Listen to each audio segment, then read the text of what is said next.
Amigos, buenos días, bienvenidos a 24 horas, son las 7:01. Hoy es 20 de abril, tenemos importante información para ustedes. Belén, qué gusto saludarte, ¿cómo estás? Hola Milton, buen día amigos, abríguense bastante porque en Quito está que quema el frío. ¿Está que quema el frío? Claro, no te quema el frío. No, Cuando coges un hielo te quema el frío. Normalmente el frío me da frío. Bueno, salgan bien Pero abrigados no de está todo lloviendo, caso. ayer amaneció con lluvia, hoy no. Sí, no está lloviendo, pero el cielo está bastante opaco. Ayer que salía las coberturas en el día, en la Asamblea Nacional hace bastante frío en el exterior, pero en el interior ahí sí quema. Bueno, en la Asamblea Nacional hacen bastantes cosas. Hoy vamos a hablar de la situación política del país. Va a estar con nosotros Felipe Burbano de Lara, él es director de la Flaxo. Y también nos acompañará la asambleísta Joana Moreira de la Izquierda Democrática y también miembro del CAL para comentar justamente toda esta crisis que atraviesa el legislativo. Así es, justamente vamos a empezar con el tema de la Asamblea Nacional porque sigue trabada la función legislativa, 2 meses que no hacen más que polemizar por la situación de la presidenta Guadalupe Llori. No se puede conformar la comisión, no se pueden autoconvocar. Llori sigue con sus recursos judiciales frenando la situación que podría determinar su salida de la presidencia. Así es, Milton, y ayer ya su propia bancada, es decir, los miembros de Pachacutic, rechazaron que ella esté utilizando a la justicia para bloquear de alguna forma la conformación de esta comisión evaluadora con fines de destitución. Ellos han dicho que es importante que se conforme esta comisión, que se la evalúe y que en caso de ser necesario, pues se la destituya del cargo. Y ayer por la noche ella envió un video, que usualmente así lo hace, envía videos a los medios de comunicación. No da ruedas de prensa, es difícil que conceda una entrevista y ahora la moda de la presidenta de la Asamblea es grabar videitos para que nadie le pregunte, obviamente, y enviarlos sobre la hora a los noticieros en la noche. Vea, escuchemos a los asambleístas primero. No estamos de acuerdo que se pretenda poner medidas cautelares en hechos que necesitamos dar solución al interno de la Asamblea Nacional. Nosotros estamos de acuerdo en que se conforme la comisión, hablar con la presidenta para que convoque una nueva sesión y se pueda conocer la denuncia a la presidenta que está aprobada en el CAL y las 2 denuncias donde se han excusado los 7 asambleístas que conforman el CAL para que conozca el Pleno de la Asamblea Nacional. Insistiremos las veces que sea necesaria para hacer esta autoconvocatoria y que finalmente el Pleno de la Asamblea Nacional conozca lo que hace una semana estamos esperando, la denuncia que ya fue calificada por el Consejo de la Administración Legislativa en contra de la presidenta y que ella hábilmente la tiene guardada en su escritorio. Así que vamos nosotros a recoger hoy las firmas y vamos a ver quiénes son los que quieren que haya de una vez el respeto a la ley y la conformación de la comisión y quiénes se quedan protegiendo a la presidenta de la Asamblea. Bueno, lo que decíamos, ¿no? Ya en sus habituales videos al final de la tarde, para no responder preguntas de la prensa, la presidenta Llori dijo que había presentado 2 consultas a la Procuraduría General del Estado para confirmar si es que se le puede destituir mediante una comisión pluripartidista ad hoc. Escuchemos lo que dijo. La ley establece que el trámite para destituir una autoridad es igual al trámite de destitución de un asambleísta. Por ello, no se puede conformar una comisión ad hoc pluripartidista sin que previamente exista la calificación de la solicitud de investigación por parte del órgano calificador. Acudimos a la Fiscalía porque las acciones políticas rebasaron la institucionalidad y la ley. Y Milton, hay un abuso evidente de los recursos constitucionales por parte de políticos que bloquean procesos de depuración. Así es, los recursos que ha presentado Guadalupe Llori tienen prácticamente paralizada la función legislativa por más de 60 días. Veamos la situación y por qué este tema de los recursos jurídicos frenan cualquier acción política. Al mejor estilo de Jorge Yunda, cuando se aferraba al cargo de alcalde de Quito, la presidenta de la Asamblea, Guadalupe Llori, vuelve a recurrir a la justicia constitucional para impedir un proceso de evaluación en la Asamblea. Y lo hace a través de una acción de protección en contra de 5 de los 7 miembros del CAL que ella mismo preside. La idea es que el juez constitucional, una vez que revise todo el procedimiento, determine la declaración de vulneración de derechos de la presidenta Guadalupe Llori, en el sentido que se le violó el debido proceso y la seguridad jurídica. Es una cuestión esencialmente política, que no debería judicializarse a través de acciones constitucionales. Se trata de la judicialización de la política, dice, aprovechando un recurso al cual puede acudir cualquier persona, utilizando como herramienta para entorpecer procesos que nada tienen que ver con protección de derechos, sostiene este abogado. Si existe un pedido absurdo, si existe un pedido que está ajeno al ámbito de competencia de ese juez, el juez de la corte o el tribunal tiene la obligación y el deber de rechazar esos pedidos. Se entiende que las garantías están justamente para proteger a los más débiles, a los ciudadanos, ¿no es cierto? Y resulta que aquí las personas con poder, ¿sí?, las autoridades, son quienes más presentan garantías. Lo cierto es que si el juez le otorga la acción de protección solicitada por la presidenta Llori, pese a una eventual apelación, el caso podría pasar a resolución de la Corte Constitucional, dice Saidam. El asunto es que la Corte Constitucional debería ya sentar un buen precedente para que no se siga abusando de garantías. En Quito, Freddy Paredes, 24 horas. Bueno, y hablando de temas que se resuelven con recursos judiciales, la Defensoría Pública presentó una denuncia en contra del juez que otorgó las medidas cautelares y dispuso que se designe a Ángel Jarrín en reemplazo del defensor público Ángel Torres. Así es, aseguran que el sorteo fue fraudulento y que Jarrín no cumple con los requisitos. Por lo que el puntaje que alega el señor Jarrín no es de la evaluación ni de la categorización conforme el artículo 50 del Código Orgánico de la Función Judicial. En este punto, es importante aclarar que el señor Jarrín tampoco cuenta con los 10 años de ejercicio profesional en Derecho, requisito indispensable para ser defensor público general, tal como disponen los artículos 191 de la Constitución y 287 del Código Orgánico de la Función Judicial. Y en otros temas, como ustedes ven ya en imágenes, el presidente Guillermo Lasso mantuvo ayer una reunión con el presidente de Uruguay, Luis Lacalle, y uno de los principales temas que se trató fueron acuerdos comerciales que se podrían generar entre Uruguay y Ecuador. Dijo que Ecuador, por ejemplo, podría llevar hasta ese país banano y nosotros beneficiarnos de sus productos cárnicos. Claro, y el presidente Lasso dijo que la intención en los 3 años que le quedan de gestión es firmar tratados comerciales, multilaterales, bilaterales. Habló de 20 tratados. Habló nuevamente de la integración latinoamericana a través de la CELAC. Se reunió con el presidente Luis Lacalle Pou, cumplió varias actividades más y cerró su viaje a Uruguay. Escuchemos al presidente de la República en Montevideo. Oportunidades para poder vender más y más productos, no solo los tradicionales.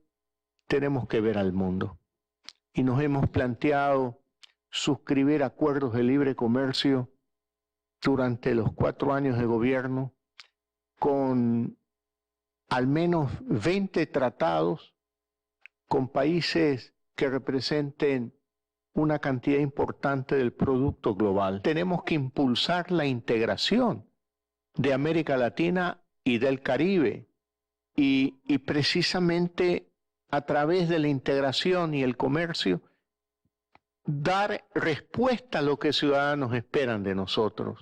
Y hay varias actividades planificadas para este 20 de abril a las 10 de la mañana. Existe una convocatoria a sesión del Pleno del Consejo de Participación Ciudadana y Control Social que ayer rindió cuentas y exactamente dijo que todavía le falta bastante en los procesos de designación de autoridades.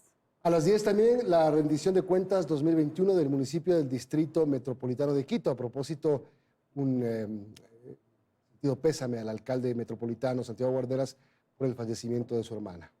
A las 15 horas, en cambio, está prevista una charla, Estrategias de Vanguardia para prevenir la difusión de noticias falsas en el contexto de las elecciones. Esta charla será en el CNE. Y hay un tema que nos acaban de convocar en este momento porque a las 8:30 de la mañana, es decir, en 1 hora aproximadamente, el ministro del Interior, Patricio Cabello, va a estar en Ibarra para reunirse con las autoridades de ese cantón donde ocurrió este crimen terrible que ha causado conmoción en el país, para revisar la situación de seguridad de Ibarra. 7:16 y nunca terminan de pasar cosas que nos asombran en el tema de tránsito.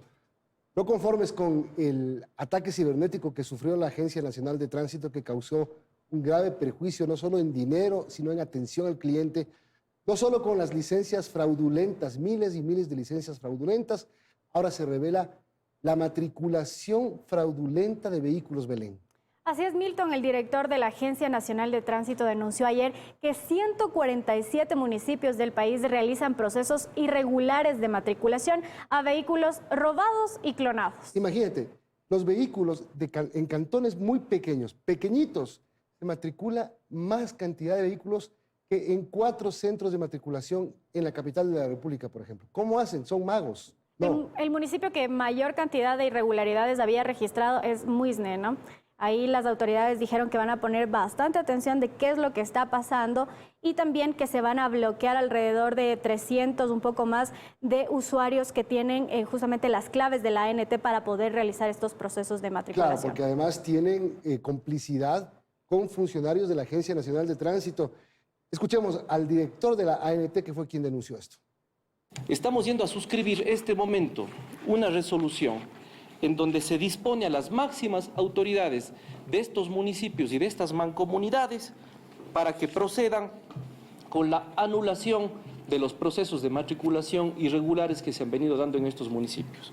Hay ciertos usuarios de estos municipios que son capaces en un día de matricular lo que 4 centros de revisión técnica, o más bien dicho, de matriculación, pueden realizar en un régimen ordinario. De estos 110.000 vehículos, muchos corresponden a vehículos clonados. Estamos presentando esta misma semana a la Fiscalía General del Estado para que se inicien las investigaciones y se dé con los responsables de esto que no es de ahora.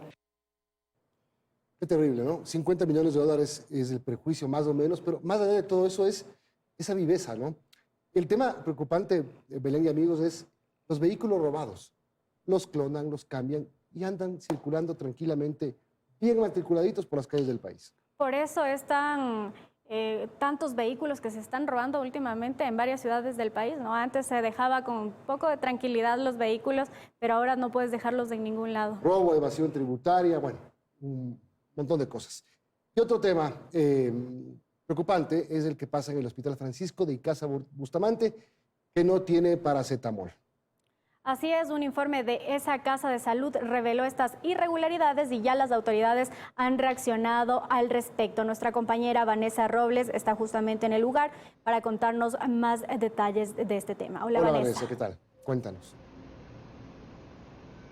Belén, Milton, amigos televidentes, este noticiero lo ha denunciado por más de 6 meses. No hay medicinas en el hospital y luego de conocerse por un anestesiólogo de esta casa de salud que no hay ni paracetamol, las autoridades de la Coordinación Zonal de Salud decidieron remover de sus cargos a los directivos, entre ellos al gerente general y la directora asistencial, además de tomar ciertas acciones administrativas por la inadecuada proceso pues en esta gestión de compra. No obstante, nosotros pudimos acceder a estas bodegas el día de ayer y visualizamos que están parcialmente llenas, continúa un desabastecimiento de un 58%, pero al consultar por qué las medicinas no llegan a las manos de los pacientes, nos manifestaron que posiblemente exista una falta de información en los padres, pero la realidad es que en el proceso dentro del hospital hasta llegar a los usuarios, pues los medicamentos desaparecen. En cuanto a la farmacia que abastece al área de emergencias y de consulta externa,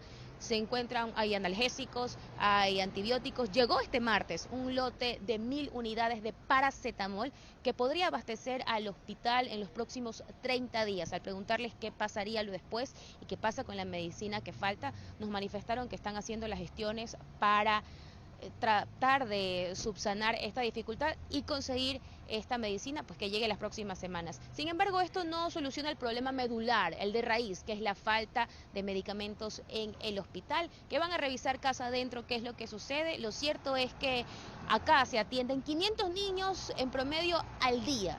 En promedio se realizan 10 cirugías también, tanto por emergencia, y la realidad es esta, ¿no? Se ha removido a los directivos, no obstante, hay un problema latente que también está pendiente de ser solucionado, un abastecimiento de medicinas que sí, está en un 42% abastecida en fármacos, un 40% de abastecimiento en insumos médicos, pero faltan medicamentos urgentes. para los pacientes. Esa es la información a esta hora de la mañana. Son las 7 de la mañana con 21 minutos. Milton, Belén, ustedes tienen más allá en estudios. Buenos días. Las autoridades analizan qué pasará con la cuarta dosis, si todos nos la tendremos que colocar o únicamente se mantiene con las personas inmunodeprimidas. Cambiamos de tema. Petroecuador recibió las ofertas más altas de refinadores finales para el concurso para la venta de crudo. La agencia Argus volvió a publicar los precios del petróleo ecuatoriano. La estatal petrolera realizó ayer la tercera venta spot abierta de petróleo Oriente y la primera de crudo Napo en 2022. De los 11,8 millones de barriles en oferta, 7,9 corresponden a crudo Oriente y 3,9 millones de barriles a crudo Napo. El petróleo será entregado en 33 campos. Durante el primer trimestre de 2022, en la mina Fruta del Norte se extrajo, o de esta mina se extrajo, más oro. En lo que va del año, Ludwig Gold extrajo 121.665 onzas de oro en esa mina, que en comparación con 2021 representa un aumento del 16,8%. En 2021, las exportaciones mineras totales del Ecuador alcanzaron los 2.092 millones de dólares, por encima de la meta que habían calculado en un principio. Vamos a hablar del CENESID. La Secretaría de Educación Superior informó la cantidad de cupos disponibles para el primer semestre del año. También dio a conocer el número de universidades e institutos que ofertan cupos y la cantidad de carreras disponibles. La entidad señala que en este periodo académico se amplía el acceso a la educación superior con un incremento del 26% en relación al primer semestre de 2021. En total hay 120.317 cupos disponibles para el proceso de postulación. La fecha aún no se conoce y los cupos estarán disponibles en 201 instituciones de educación superior. Saludamos a Felipe Urbano de Lara, él es director de la Flaxo, analista político. Qué gusto, Felipe, gracias por acompañarnos. Analicemos un poco lo que pasa en el país y empecemos por la situación política y empecemos por la Asamblea Nacional. 2 meses trabada, 2 meses enfrascados en una pelea por evaluar con fines de destitución a la presidenta Guadalupe Llori, y Llori buscando cualquier argumento jurídico para detener esa evaluación. Hola Milton, buenos días. Sí, lo que está ocurriendo en la Asamblea Nacional es lamentable. Hay un empate de fuerzas que le tiene bloqueada y que muestra, bueno, hacia dónde ha conducido a la Asamblea la fragmentación política que está viviendo el Ecuador, la falta de claridad en los objetivos de las fuerzas políticas que están hoy en la Asamblea y también la debilidad de la actual presidenta, ¿no? Que parece no contar con un apoyo claro de bloques parlamentarios como para sostenerse en la presidencia de la Asamblea. Entonces lo que vemos es un bloqueo para tratar de salvar a Guadalupe Llori como presidenta de la Asamblea, pero eso le está conduciendo al país y creo que al Ejecutivo también, peligrosamente al Ejecutivo también, a un cierto inmovilismo político. Ahora, ¿quién la quiere salvar a la presidenta? Parece que el único sector político que le queda ya casi no es ni su movimiento Pachacuti, sino el bloque oficialista, creo. Porque hay mucho temor en el bloque oficialista y hay mucho temor, me parece a mí, en el gobierno frente a lo que está ocurriendo en la Asamblea. O sea, no se descifra claramente lo que está pasando, hacia dónde apunta ese movimiento de destitución de Guadalupe Llori, y yo veo que el gobierno lo que tiene es temor, tiene miedo, y lo que hace es resistir, sin ninguna capacidad de influir políticamente sobre lo que está ocurriendo en la Asamblea, y sin ninguna capacidad de influir políticamente frente a lo que al menos el correísmo está intentando hacer con el respaldo del Partido Social Cristiano, ¿no? Que es una cosa que siempre nos sorprende y no nos deja de llamar la atención. ¿Cómo se resuelve este problema? ¿Cómo se destraba el país? ¿La Asamblea algún momento se destrabará? ¿En algún momento lograrán organizarse? Yo creo que tiene que destrabarse políticamente, tiene que darse paso, me parece a mí, al juego político dentro de la Asamblea. Si es que en la Asamblea hay una nueva correlación de fuerzas, que apunta en una dirección distinta y si Guadalupe Llori ha perdido todo el respaldo de los partidos que le sostienen, entonces me parece que la Asamblea tiene que desbloquearse políticamente, ¿no? O sea, no puede ser que esté paralizada a través de un amparo constitucional que significa casi una injerencia de otra instancia del Estado sobre el funcionamiento de la Asamblea.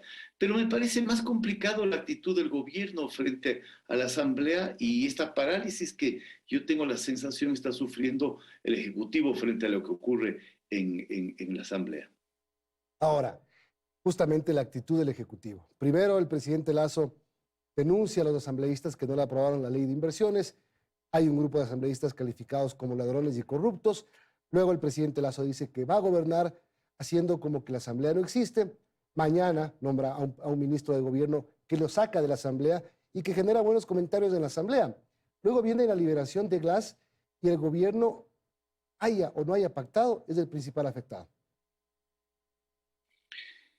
Sí, es el principal afectado porque en las filas correístas esto se plantea y se defiende y se proclama como un gran triunfo político, ¿no? Como el logro de un objetivo político que se habían propuesto desde hace algunos años, y me da la impresión de que esta sensación de victoria que tiene el correísmo les permite retomar un poco iniciativas políticas para cumplir su agenda. El correísmo tiene una agenda muy clara, que es ocupar algunas instituciones del Estado, la Fiscalía seguramente, para dar paso a la solución de los juicios y enjuiciamientos y condenas que tienen detrás de sí toda la dirigencia correísta. Ese es el objetivo.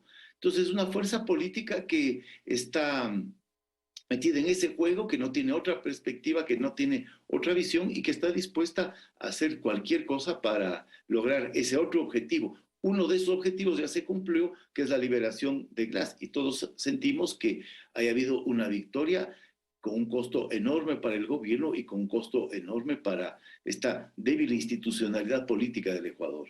Y más allá de lo que digan los políticos y más allá de lo que diga el sector oficial, como el sector correísta, la percepción es que el gobierno es el responsable de la salida de Jorge Glass. La pregunta es, ¿habrá pactado el gobierno con Glass? ¿A qué costo, si es que lo hizo? Bueno, el presidente insiste que no, pero a mí me parece que sus argumentos son poco convincentes. Es difícil pensar en una liberación tan rápida que no tuvo ningún obstáculo finalmente, sino que se cumplió con una programación muy milimétrica. Es difícil pensar que eso se podía realizar sin al menos el conocimiento del Ejecutivo, ¿no? Y tampoco es que el Ejecutivo ha reaccionado con fuerza después de la liberación de Glass para presentar un argumento constitucional para tratar de revertir esa liberación. Me parece que el gobierno está actuando con la hipótesis o la tesis de los hechos consumados, y frente a esos hechos consumados el mensaje es: no podemos hacer nada. Entonces, eso es una nueva realidad política del Ecuador que muestra una actitud del Ejecutivo frente a lo que ha ocurrido, ¿no? Una actitud de los hechos consumados. Ya se dio y tenemos poco que hacer frente a eso. Y frente a los hechos consumados, Felipe, ¿qué le queda al presidente Lasso? Le quedan 3 años enteritos para, no sé si poder cumplir algo más de su plan de gobierno, no sé si para sobrevivir o para dar un golpe de timón. El Ejecutivo tiene que fortalecerse desde sus propias capacidades institucionales, desde los recursos que tiene para llevar adelante programas y políticas. O sea, a mí lo que más me llama la atención es que esta situación compleja política en la relación con la Asamblea Nacional le ha hecho perder toda iniciativa al gobierno frente a su agenda de acción. Entonces, no vemos una propuesta clara de inversión pública, no vemos una solución de los problemas tan básicos de abastecimiento de medicinas en los hospitales. No hay nada, yo no veo nada, no veo una agenda. Y hay dinero. Clara. El tema es que hay dinero. Precio del petróleo mucho más alto, casi el doble de lo que está presupuestado. Recaudación tributaria importante. Ayer nomás se anunció el tema de una acción petrolera que va a dejar 1.100 millones de dólares al país. Es decir, plata hay, pero no hay medicinas. Pero el tema de la seguridad. Es decir, hay un montón de cosas que sí, el presidente las podría resolver sin pactos, sin asambleas, sin nada de esto. Solamente él, como tú dices, con las bases de las instituciones que él tiene. Así es, así es. Yo pienso que es por ahí que el gobierno debe tratar de recuperar primero la iniciativa con propuestas concretas de acción en lo económico, en lo social, en el tema de la seguridad, que es un tema tan dramático, tener una mejor vocería de sus propias acciones, ¿no?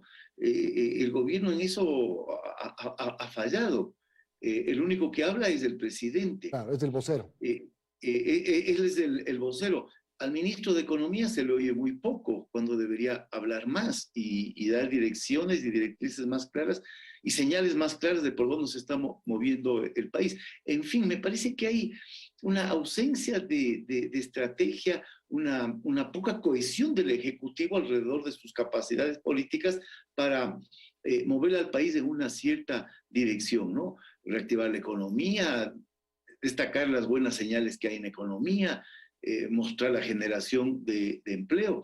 Entonces, veo que el gobierno está atrapado y está paralizado por el tema político, ¿no? Además, después de leer la renuncia de Alexandra Vela, lo que nos dimos cuenta es que había una ministra de la política que estaba haciendo una propuesta, que estaba intentando conducir al gobierno en una dirección con la cual el propio presidente estaba en desacuerdo.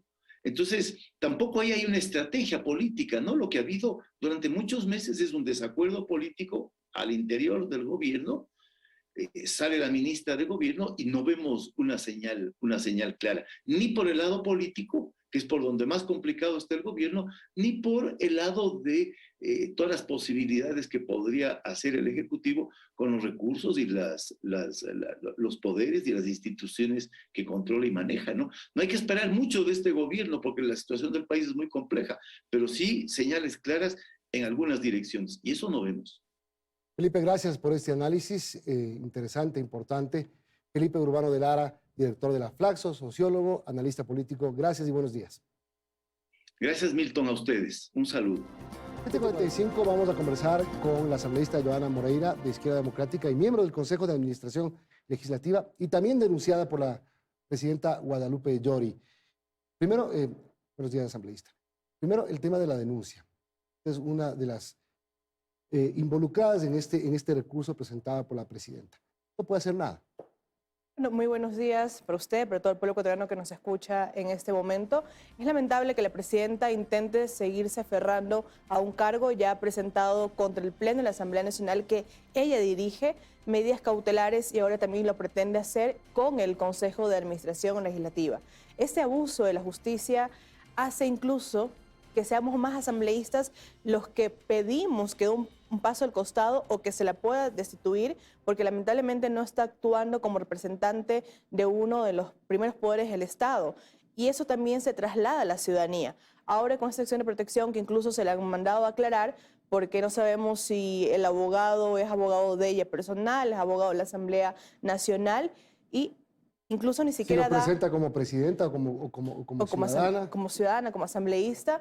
Pero lo más importante es que la coordinación jurídica debe proteger y amparar a todos los miembros de la Asamblea Nacional, y lo que está haciendo es usarse como un perseguidor más de los asambleístas que queremos que se pueda evaluar y queremos lamentablemente ya no solamente la evaluación, y hay que decirlo públicamente, ya su destitución como presidenta de la Asamblea Nacional y que pueda ocupar ese cargo alguien que esté en la capacidad de poder liderar y poder avanzar en la Asamblea y ya no seguirle, creo que perdiendo la credibilidad y el respeto que tienen los ciudadanos, que es una institución muy polémica, pero que al final del día estamos personas que queremos hacer algo. Y esa acción de protección se la debe declarar improcedente porque no tiene ningún fundamento. Nosotros hemos actuado en derecho y con nuestras competencias y atribuciones como miembros del CAL, Y ese ha sido el procedimiento que se ha seguido en esta sesión. Mientras siga vigente esta medida judicial, ustedes no pueden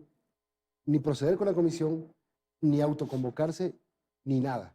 Bueno, las medidas cautelares que se otorgaron fueron contra el proyecto de resolución que estaba presentando el asambleísta Fausto Jarrín para poder crear a través del Pleno esta comisión y luego calificar las denuncias. Entonces eso no quiere decir que no se pueden autoconvocar, lo que pasa es que no tienen los votos. Muy seguro que sea eso y esperamos que todas las bancadas, todas las asambleístas puedan sumarse a esta autoconvocatoria. ¿Cuántos votos tienen ustedes? Ustedes que quieren sacar de la presidencia a Guadalupe Llori, me imagino que se debe haber sentado a contar cuántos tienen. Bueno, ¿Cuántos tienen? esto es un tema que lo están manejando otras bancadas. Nosotros creo que sentimos ya una necesidad porque queremos seguir avanzando en el trabajo y en los proyectos que hemos presentado que están listos para un primer debate y que no es posible porque ella no quiere convocar a sesiones nuevas y ha convocado sesiones con una larga lista de puntos del orden del día y las mismas las está cortando y tenemos sesiones que incluso conocemos 2 puntos del orden del día y que las suspende para tener sesiones que reiniciar y que no le presenten cambios de orden del día. Esa es la verdad. Eso sé que lo está siguiendo, como es de conocimiento público, la bancada de UNES, Pachacuti Rebelde, Socialcristianos, y son ellos los que están encargados de recoger estas voluntades necesarias para convocar. Nosotros hemos decidido con algunos compañeros, en el momento en el que se presenta esta autoconvocatoria, respaldarla porque sentimos que ya queremos que esto se destrabe. Más allá de los intereses personales o particulares o agendas partidistas que se pueda tener, creo que esto ya se vuelve una necesidad por su actuación como presidenta y su actuación en contra de los miembros de la Asamblea Nacional. Ahora, ¿por qué no hacen, si ya las posiciones están tan opuestas, por qué no hacen una moratoria un ratito aunque sea? Para sacar aunque sea la ley de seguridad, la del uso progresivo de la fuerza. Miren lo que pasa en el país. ¿No sienten un cargo de conciencia de que ustedes no le dan una herramienta jurídica que yo sé que no va a resolver las cosas, pero en algo va a ayudar? Hagan una moratoria, saquen esa ley y después mátense de nuevo. Eso es lo que nosotros hemos dicho en el momento. No le he escuchado a nadie decir eso, asambleísta. Bueno, yo he pedido en Solamente puntos... salen y dicen, le queremos destituir porque queremos hacer una comisión. Y la presidenta dice, están actuando ilegalmente, golpistas, corruptos, etcétera. Bueno, en puntos que mi comisión ha tenido, la Comisión de Justicia, nosotros sí hemos pedido ese espacio necesario para poder cumplir con los plazos y poder pronunciarnos como asamblea. Y creo que eso también tiene algo que ver con los jefes de bancada y con quienes dirigen la Asamblea. Tenemos 2 vicepresidentes que deben articular estas acciones para que se puedan dar. Nosotros hemos cumplido con nuestro trabajo en la Comisión de Justicia y creo que este trabajo ya corresponde a la Comisión de Seguridad porque sabemos que no solamente tiene que ver esa ley, creo que esa ley es un aporte muy importante y que el país, que el gobierno, pues ¿por qué creo no que... le piden públicamente a la presidenta, convoque? Nos comprometemos a no alterar el orden del día para buscar la comisión. Nos comprometemos solamente a tratar la ley de seguridad de uso progresivo de la fuerza. Creo que es un punto intermedio que se puede encontrar. Le dije, nosotros encontramos el perfecto para la ley de interrupción del aborto. Comprendo y es necesario que podamos encontrar estos puntos intermedios, pero también necesitamos la voluntad y el compromiso de una presidenta que se comprometió semanas anteriores a ella misma poder poner en un punto de orden del día en una sesión nueva esta comisión. Lo hizo ante los medios de comunicación y el día siguiente presentó medidas cautelares contra el Pleno. Entonces, si existen estos diálogos, incluso diálogos que hemos tenido entre todos los miembros del CAL con los jefes de bancada, en poder encontrar una solución, por lo menos para que una agenda se pueda seguir tratando mientras estamos evaluando a la presidenta. La presidenta en esa sesión da la palabra que así va a ser y luego presenta una demanda contra los miembros del CAL y presenta denuncias en la Fiscalía contra un grupo también del CAL. ¿Cómo podemos confiar en una presidenta que el día de hoy se sienta en una mesa como políticos a dialogar, a decir que vamos a encontrar la mejor manera para que esto fluya, pero el día siguiente está usando la justicia para perseguir y para intimidar a los compañeros? Este ya se vuelve también un tema que lo ha vuelto ya personal y no político. Entonces, ¿cómo podemos nosotros? Y lo digo nosotros porque hablamos de un tema de ceder en puntos que son necesarios, pero cuando no existe el compromiso y la palabra de la otra parte, ¿cómo llegamos a acuerdos mínimos? Lo cierto es que al momento Guadalupe Llori va 5 y el resto 0. Es muy probable cuando se use la justicia, cuando se es presidenta de la Asamblea Nacional y cuando podemos comprobar incluso que tiene el apoyo y el respaldo del gobierno. Anoche dijo que había presentado 2 consultas en la Procuraduría y que la única forma de sacarle del puesto de presidenta es bajo el mismo procedimiento de destitución de un asambleísta. Ustedes están completamente equivocados y actuando fuera de la ley.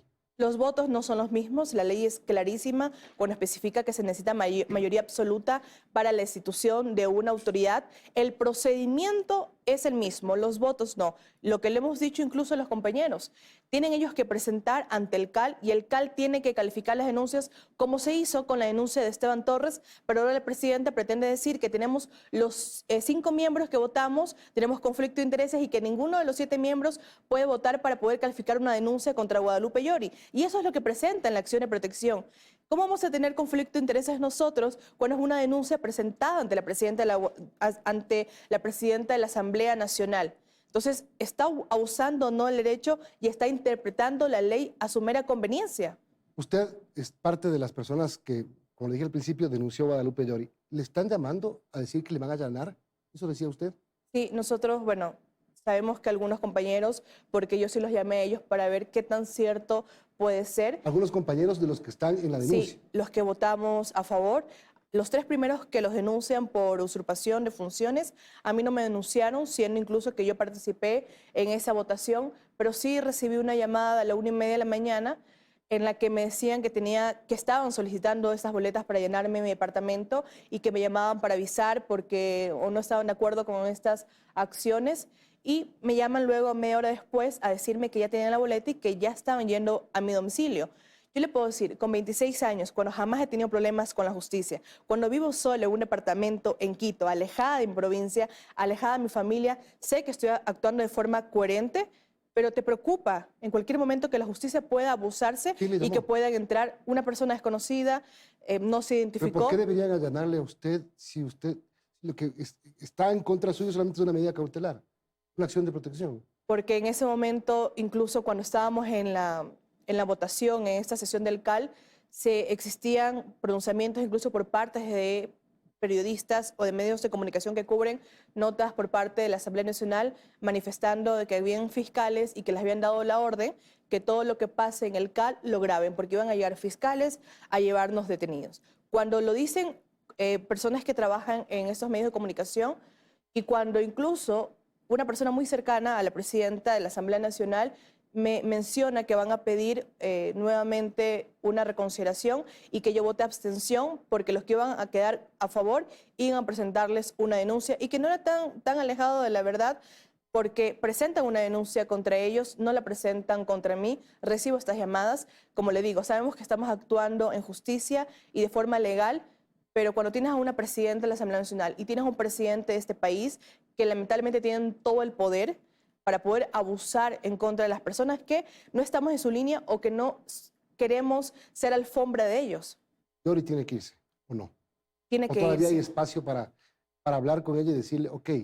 Lo hemos intentado, personalmente lo he hecho, he conversado con ella y le he dicho que cuando uno se pierde el respaldo de quienes le dieron la oportunidad de estar al frente de una Asamblea Nacional, hay que buscar una salida digna, que el pueblo ecuatoriano va a juzgar cuáles son las verdaderas intenciones de lo que se ha armado desde el inicio, que yo no he estado de acuerdo, pero en este momento hay muchas actuaciones en las cuales no estoy de acuerdo, como el uso o el abuso de la justicia. Obviamente ya se vuelve indispensable su salida. ¿Y usted está consciente, asambleísta, de que el país ya no les aguanta más? Totalmente. Y cuando soy nueva en la política me decepciona muchísimo porque he venido a querer cambiar las cosas y a querer hacer algo totalmente nuevo y diferente. Pero cuando la asamblea está bloqueada, cuando por otras actuaciones de terceros juzgan también tu actuación, cuando no se valora lo bueno que estás haciendo y recibes esta presión y esta persecución, te dices, ¿vale la pena seguir en política? Cuando tienes todas estas personas con intereses oscuros detrás de ti, incomodando, incluso dañando tu imagen y querías que sea muy buena en la política, somos muy poca gente buena haciendo política y lamentablemente los malos se encuentran en el poder y tratando de desprestigiar y dañar la imagen de los demás. Gracias, asambleísta Joana Moreira, de Izquierda Democrática de la provincia del Oro, miembro del Consejo de Administración Legislativa.